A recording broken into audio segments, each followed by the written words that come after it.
Bonjour à tous et bienvenue dans ce nouveau tutoriel dans lequel je vais vous montrer comment nous allons pouvoir créer un plugin ou une extension pour Google Chrome.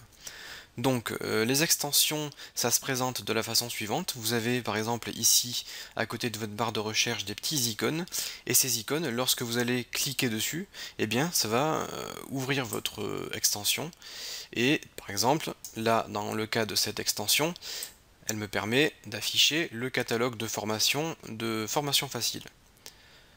J'ai également développé une autre application ici. Lorsque je clique dessus, tac, ça m'ouvre une fenêtre et cette fenêtre contient eh bien, tous les assets de l'Asset Store d'Unity 3D par exemple, qui est une petite boutique, enfin une grande boutique de modèles 3D, de code source, etc.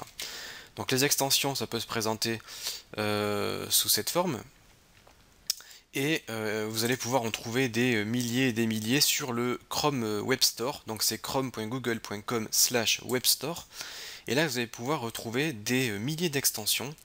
Alors vous avez vraiment des extensions pour un petit peu tout, par exemple des extensions Avast pour vous protéger votre recherche en ligne, des extensions pour Amazon, pour consulter les produits. Vous allez avoir énormément de choses, un petit bloc-notes, vous allez avoir une extension pour consulter immédiatement vos emails, des extensions pour agir sur les réseaux sociaux. Donc il y a pas mal de choses. Et vous avez peut-être déjà quelques extensions installées sur Chrome. Alors pour afficher vos extensions, il faut aller dans la barre d'outils ici, dans Outils et dans Extensions. Et là, ça va vous ouvrir cette page qui contient donc toutes les extensions que vous avez installées. Et donc pour en installer un nouveau, je vais essayer de trouver quelque chose. Donc voilà, par exemple, si je veux installer une extension qui me permet de consulter la météo, je peux regarder la fiche produit de cette extension. Ici, j'ai une petite photo d'aperçu de à quoi ressemble cette extension. Donc on a plusieurs types d'images. Ça, c'est la fiche produit, hein. Vous avez la description détaillée du produit. Vous pouvez avoir plus de détails sur le produit. Les avis des utilisateurs. Donc on va installer cette extension pour voir comment ça fonctionne. Je clique, hop, je clique sur ajouter. Là, vous allez voir une extension va apparaître ici. Hop, la météo a bien été installée. Et maintenant, si je clique sur l'icône météo, tac, j'ai une petite barre de recherche qui apparaît. Je peux marquer le nom d'une ville.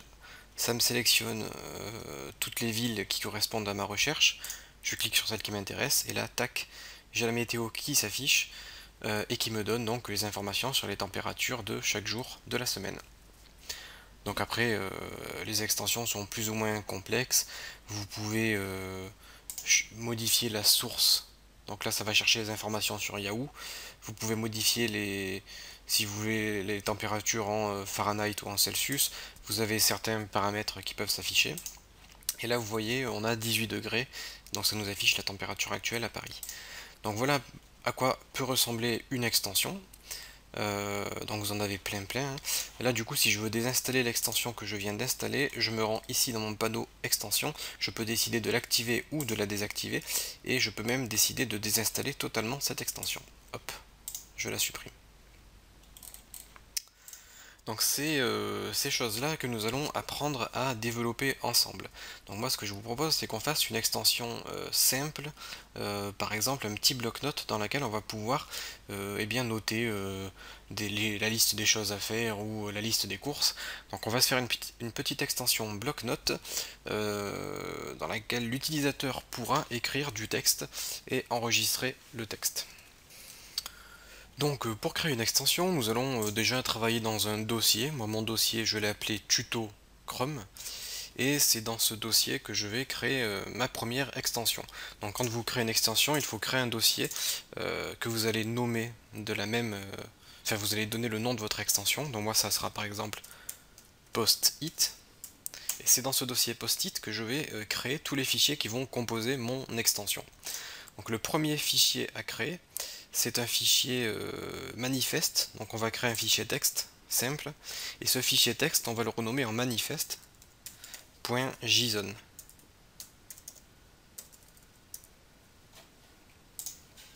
Donc voilà, là j'ai créé mon fichier manifest.json. C'est le fichier le plus important, c'est ce fichier qui va donner donc les informations de notre extension et qui va expliquer à Chrome comment doit réagir notre extension. Donc pour pouvoir éditer un fichier, vous pouvez utiliser le bloc-notes, vous pouvez utiliser Notepad++, moi je vais utiliser Sublime Text, vous pouvez vraiment utiliser n'importe quel éditeur de texte, il en existe plein des gratuits sur internet. Voilà, vous cherchez Sublime Text ou Notepad++.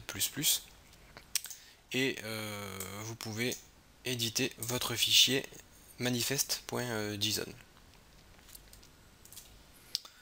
Donc là on va devoir écrire avec la syntaxe imposée par JSON. Donc on va commencer par ouvrir les accolades et les fermer, et c'est à l'intérieur de ces accolades que nous allons écrire nos informations. Donc en fait le JSON c'est assez simple, ça se présente de la façon suivante. Vous allez avoir des guillemets avec une clé, vous allez avoir deux points et vous allez avoir la valeur de la clé. Donc c'est comme ça qu'on écrit du JSON. Ensuite, si vous avez deux clés, vous mettez une virgule, vous allez à la ligne et vous allez faire clé 2, 2 points, valeur 2. Donc voilà comment on écrit du JSON. Dans un premier temps, on va créer une clé qui s'appellera manifest-version. Donc là c'est une ligne de code donnée par Google qui nous dit que la première chose qu'on doit déclarer c'est la version du manifeste et on va la mettre à 2. Donc on met manifeste version 2.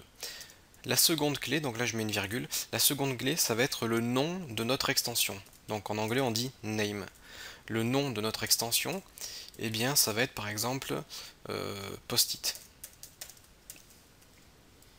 ou my post-it. Ensuite, la troisième clé, ça va être la description de votre application. Description, là vous allez mettre deux points et vous allez mettre le texte de description de votre application.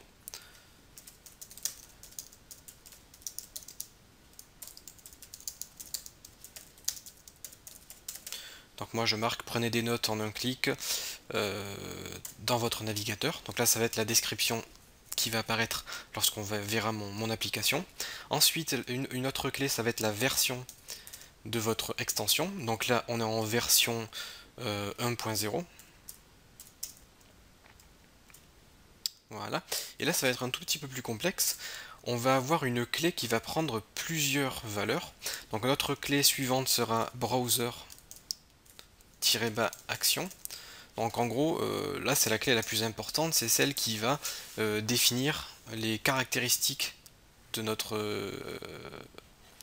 extension, de notre plugin. Ça va nous permettre par exemple de définir l'icône de notre plugin. Donc là je vous ai dit que cette clé va prendre plusieurs valeurs. Donc je mets deux points, et pour mettre plusieurs valeurs, ce que je fais c'est que j'ouvre les accolades, encore une fois, et je vais pouvoir donner mes valeurs. Donc la valeur numéro 1, ça sera default-icône. Donc l'icône par défaut, ça sera icône.png. Donc ça c'était la valeur 1 que je voulais donner à mon browser action. Donc ça va me permettre d'associer une icône à mon extension.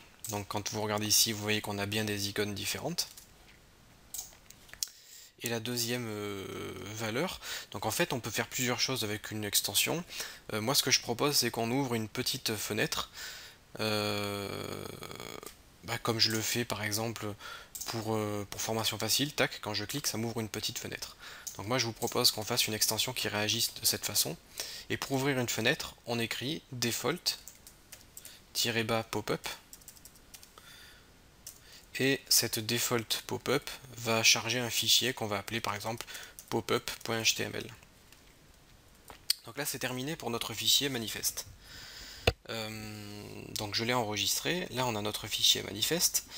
Donc on va devoir aller chercher une icône. Hop. Pour cela, je me rends sur Icon Finder et je vais pouvoir récupérer donc des icônes que je pourrais utiliser pour mon application. Ce sont des icônes libres de droit. Donc je vais par exemple marquer post-it. Dans les post-it gratuits, je vais trouver donc plusieurs types de post-it. On va prendre par exemple celui-ci. Donc je vais le prendre en PNG en 128. Je télécharge et je mets l'icône dans le dossier de mon application et je vais appeler ce dossier icône. Parfait. Et là on peut déjà tester. Donc on va cliquer sur le bouton charger l'extension non impactée. Donc là ça m'ouvre une petite fenêtre qui me permet de rechercher un dossier sur mon ordinateur. Donc moi je me rends dans le dossier tuto Chrome et je clique sur le dossier post-it qui représente mon application. Je clique sur OK et là on me dit donc qu'il y a une erreur de syntaxe dans mon JSON à la ligne 5. C'est que j'ai dû oublier quelque chose, donc ligne 5, là j'ai oublié de mettre une virgule après la clé de ma description. Donc je rajoute la virgule, je clique sur CTRL S pour enregistrer, je reviens sur l'installation et je clique sur réessayer. Là, ça a bien fonctionné, mon extension a été installée et je vois bien que j'ai ici mon petit post-it qui apparaît. Et au survol, je vois la petite infobulle qui apparaît. Donc là, si je clique dessus, ça m'ouvre une erreur en fait. J'ai une petite erreur et c'est tout simplement parce qu'on n'a pas créé la page pop-up. Donc on va créer une page pop-up, je fais clic droit, nouveau et je crée un fichier texte, je vais l'appeler pop-up.html et ce pop-up je vais venir l'éditer avec Sublime Text. Donc là c'est un fichier HTML standard, donc on va devoir écrire une syntaxe HTML. Donc la première des choses c'est de déclarer le doctype et de dire que c'est en HTML. La deuxième étape c'est d'ouvrir les balises HTML et de les fermer. Ensuite on va devoir ouvrir les balises head. Ces balises head vont contenir les informations de votre page, par exemple le titre. Le titre ça va être My Post-it. Ensuite on peut déclarer un style pour notre page. Donc je vais déclarer un style ici parce qu'en fait par défaut la balise, le body, donc le corps de la page a des marges et je vais retirer ces marges en disant margin 2.0. et ce que je vais faire aussi c'est que je vais donner une taille, une largeur et une hauteur à ma fenêtre. Donc je vais donner une largeur de 300 pixels et je vais donner une hauteur de 350 pixels par exemple. Donc là c'est tout ce que j'ai à déclarer dans mon style. Ensuite je vais ouvrir la balise body. La balise body va contenir l'ensemble de votre page. Donc moi ma page ça va être un text area. Donc le text area ça permet justement d'écrire du texte. Donc ça permet de contenir du texte. Mon text area je vais lui donner un ID afin de pouvoir l'identifier.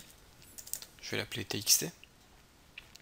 Et je vais créer un bouton juste en dessous, donc un input de type bouton. Je vais donner une valeur, value.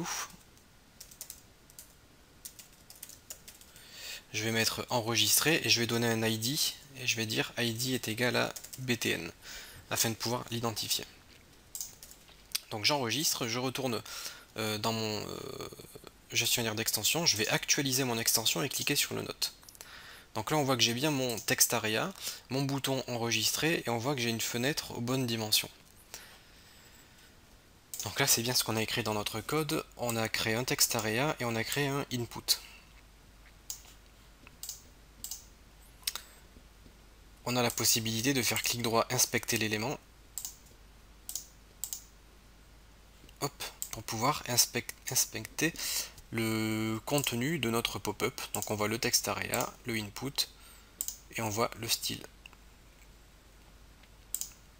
Vous pouvez vous amuser à modifier le style à la volée, hein, si vous voulez agrandir la taille de votre fenêtre.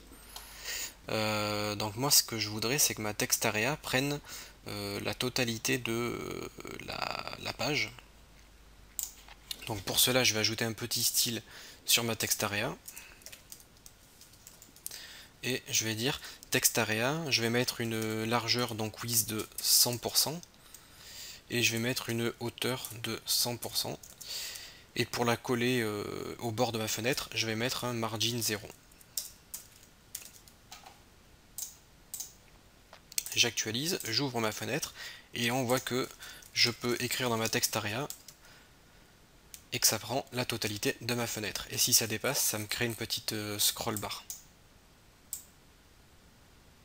Après, l'utilisateur a la possibilité de réduire d'augmenter la taille ou de réduire la taille, mais là on a mis une taille fixe à 100%. Et j'ai fait un petit bouton enregistrer qui nous permettra d'enregistrer eh bien les notes que nous avons prises. Parce que là, si je réouvre mon bloc-notes, vous voyez que tout a été effacé, car les données ne sont pas encore enregistrées sur l'ordinateur. Donc maintenant, on va voir comment enregistrer des données sur l'ordinateur de l'utilisateur. Donc là, en fait, on va être confronté à un souci, c'est que on ne peut pas écrire tout ce qu'on veut dans une extension Chrome. Il y a certaines autorisations et certaines règles de sécurité à respecter. Par exemple, on n'a pas le droit d'exécuter du JavaScript dans notre HTML. Si je fais un script, voilà, et que je fais alerte 1, hop, je retourne ici, j'actualise mon extension, je lance mon extension, on voit que rien ne s'est passé. Donc mon JavaScript ne s'est pas exécuté. Je vais aller regarder donc ma console et je vais aller dans la liste de mes erreurs. Et là, on voit qu'on a une erreur, refuse to execute inline script, parce que donc on nous explique que le JavaScript n'a pas été exécuté car eh bien on enfreint une règle de sécurité et on voit que le JavaScript ne peut pas être exécuté dans le code HTML. Là on nous dit pop-up HTML ligne 25, donc la ligne 25 c'est bien notre script, on ne peut pas exécuter de script dans notre fichier. Donc en fait pour pouvoir exécuter du JavaScript, on va devoir charger donc un script externe. Pour cela je vais charger mon script ici, et dans mon script, ce que je vais faire, c'est que je vais faire un src est égal, et là je vais mettre popup.js. Donc là je charge un fichier externe. Ce fichier externe je vais le créer ici. Je vais faire un nouveau fichier texte popup.js et je vais éditer ce fichier texte. Et c'est dans ce fichier texte que je vais écrire la totalité des opérations JavaScript que je veux exécuter. Alors moi, ce que je veux faire, c'est par défaut charger le contenu de mon bloc-notes. Donc par défaut, je veux charger du contenu. Et ce que je veux faire également, c'est que lorsque je clique sur enregistrer, eh bien enregistrer le contenu sur l'ordinateur de la personne. Donc déjà, ce que je vais faire, c'est un windows.onload est égal à function. Et c'est à l'intérieur de cette fonction que je vais écrire tout mon code.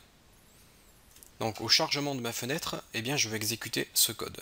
Alors, première étape, je vais créer une variable txt qui sera égale à eh bien mon text area.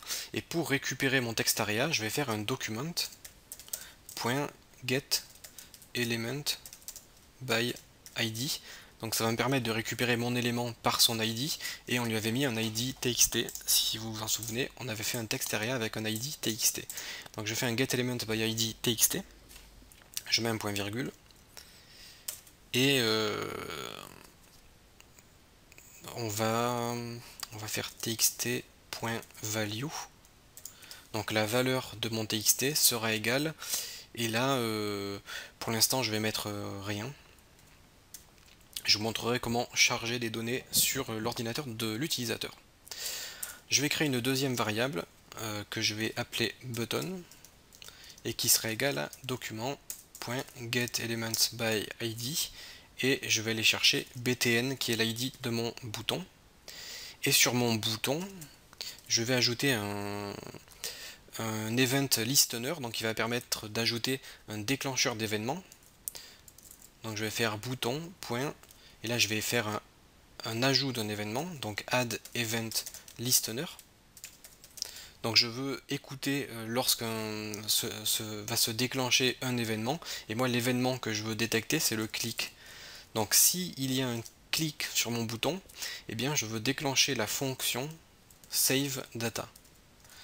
Donc la fonction save data, on l'a pas encore créée, mais on va la créer tout de suite.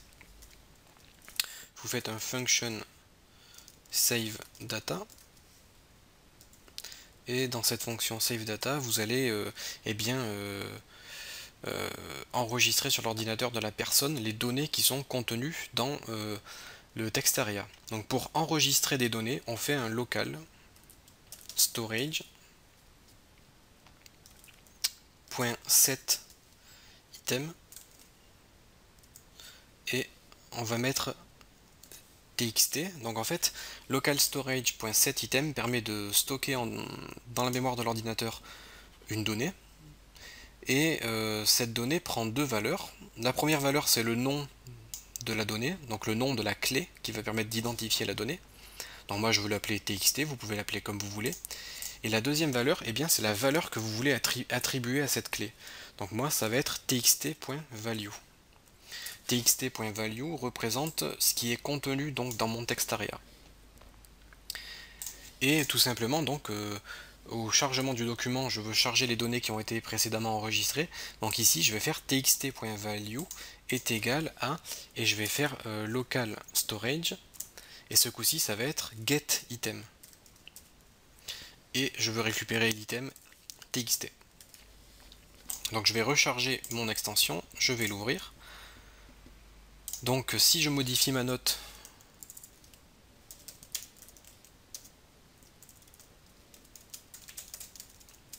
voilà, j'ai écrit quelque chose. Je clique sur enregistrer. Je quitte mon extension, je réouvre. Ah, ça n'a pas fonctionné. On va voir ce qui se passe. Donc j'écris quelque chose, je clique sur enregistrer. Je vais venir inspecter l'élément. Et là, qu'est-ce qu'on me dit? Windows is not defined. C'est parce que j'ai mis un S window. Voilà. Hop, on actualise, on reteste. Je clique sur... déjà, vous avez vu, il y a une petite différence. C'est que au lancement, mon textarea est vide, alors que par défaut j'avais un texte.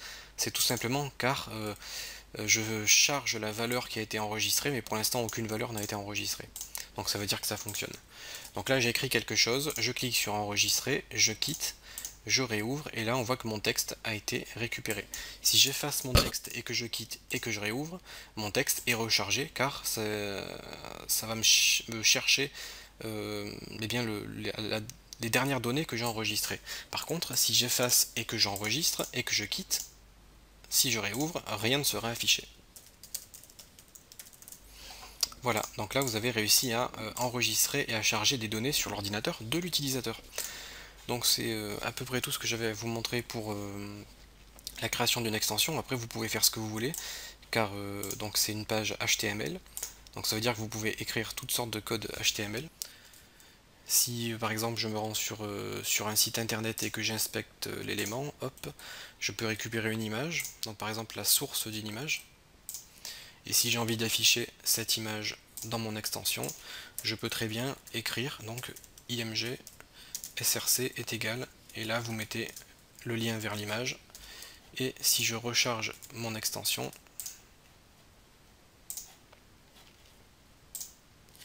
hop, donc là mon image a été ajoutée, je pense, sauf qu'on la voit pas.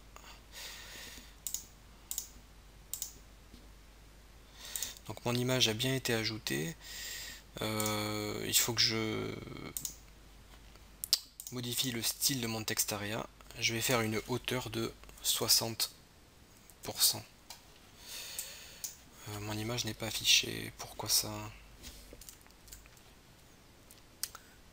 Parce que j'ai peut-être pas donné de valeur à mon image. Je vais faire une largeur de 100% et une hauteur de 50 pixels. Donc là, mon image, on la voit ici, sauf que le contenu n'est pas affiché encore.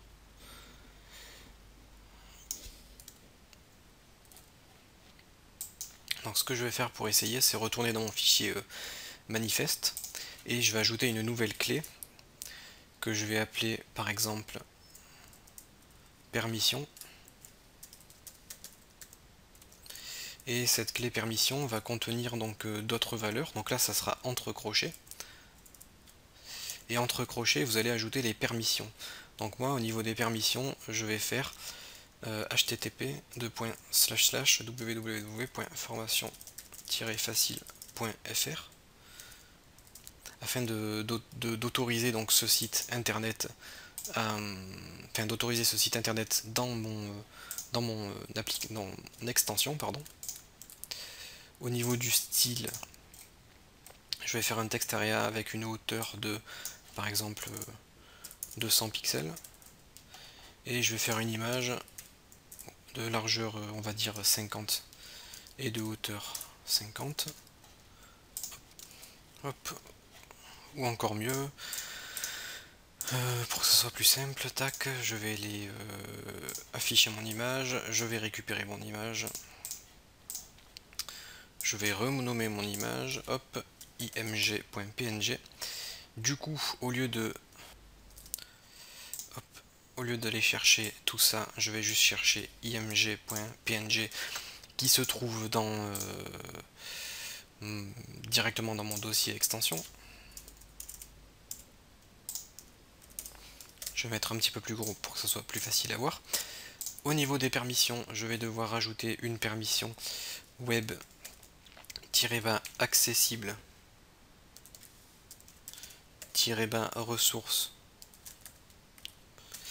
Et là je mets deux points et entre crochets je vais mettre la totalité des ressources qui sont accessibles. Donc moi ma ressource ça va être juste img.png.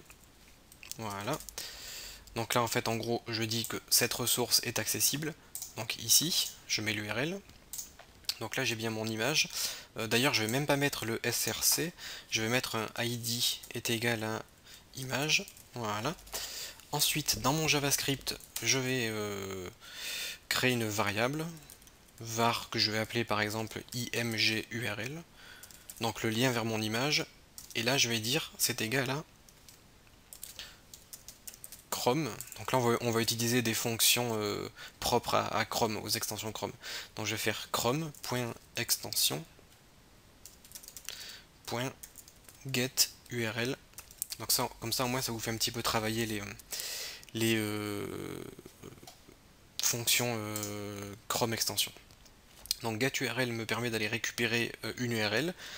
Donc là on va mettre par exemple img.png. Hop. Donc là j'ai récupéré mon image, enfin l'URL de mon image, et ensuite je peux attribuer la valeur à mon image donc dans mon HTML en faisant un document.getElementsById. Donc là je vais récupérer image, et ce que je vais faire, c'est qu'à mon image je vais modifier son src, donc sa source, et je vais dire que c'est égal à imgurl. Voilà, donc récapitulatif. Au lieu d'aller chercher l'image directement sur le site, j'ai copié l'image. Cette image, je l'ai inclus dans les ressources accessibles. Ensuite, j'ai créé une balise image avec un ID. Cette balise image, je lui attribue donc l'URL de mon image. Là, je vais retourner dans mes extensions et je vais actualiser. Et là, techniquement, voilà, mon image s'affiche. Donc, ce que je vais faire, là, ça me plaît pas trop. Text area, je vais faire une largeur de 100%, une hauteur de 250. Hop, et je vais faire mon image, donc dièse image. Je vais lui dire width 100% et hauteur, je vais mettre 80 pixels. Je vais voir ce que ça donne. Hop. Voilà, donc là ça donne à peu près ce que je voulais. Je peux prendre des notes, je peux enregistrer mes notes. J'ai mon image, donc là au lieu d'avoir une image, on pourrait très bien imaginer avoir un petit bandeau publicitaire. Par exemple, c'est ce que j'ai fait ici pour mon extension Unity 3D. J'ai mon extension qui permet d'afficher toutes les ressources de l'Asset Store, mais tout en haut j'ai mis une petite bannière publicitaire qui redirige du coup vers par exemple mon compte développeur Google Play qui affiche les applications Android que j'ai développées. Donc là c'est à peu près ce que l'on a ici, on peut afficher une petite bannière et vous mettez ce que vous voulez dans cette bannière. Voilà, donc vous pouvez vraiment tout faire en respectant bien sûr les conditions, les permissions et les autorisations, mais vous pouvez tout faire au niveau du HTML et JavaScript. Et donc on peut imaginer faire, comme j'ai fait ici, une petite application qui permet de consulter le catalogue de formation facile directement dans Chrome en un clic. Donc là les utilisateurs peuvent même acheter des formations directement via cette extension. Après, pensez bien à ajouter les autorisations dans votre manifeste si jamais vous accédez à d'autres sites. Donc là par exemple on a mis formation facile, donc il faut toujours ajouter les autorisations. Au niveau du code, il faut tout mettre dans un fichier JavaScript externe, car vous n'avez rien le droit de faire dans le HTML. Le HTML donc c'est juste pour la structure, et le JavaScript c'est pour votre code. Voilà, donc là notre extension est terminée. Et puis si vous voulez donc publier votre application, il faudra payer donc 5 $, donc c'est vraiment pas cher du tout, pour vous inscrire au Chrome Web Store. Ensuite vous aurez un tableau de bord pour les développeurs. Dans ce tableau de bord vous allez avoir la possibilité d'ajouter une nouvelle extension. Vous allez chercher votre fichier zip, donc ici vous faites post-it, clic droit, ajouter à l'archive, hop, post-it, zip, ok, vous ajoutez votre fichier. Et ensuite, une fois que votre fichier est ajouté,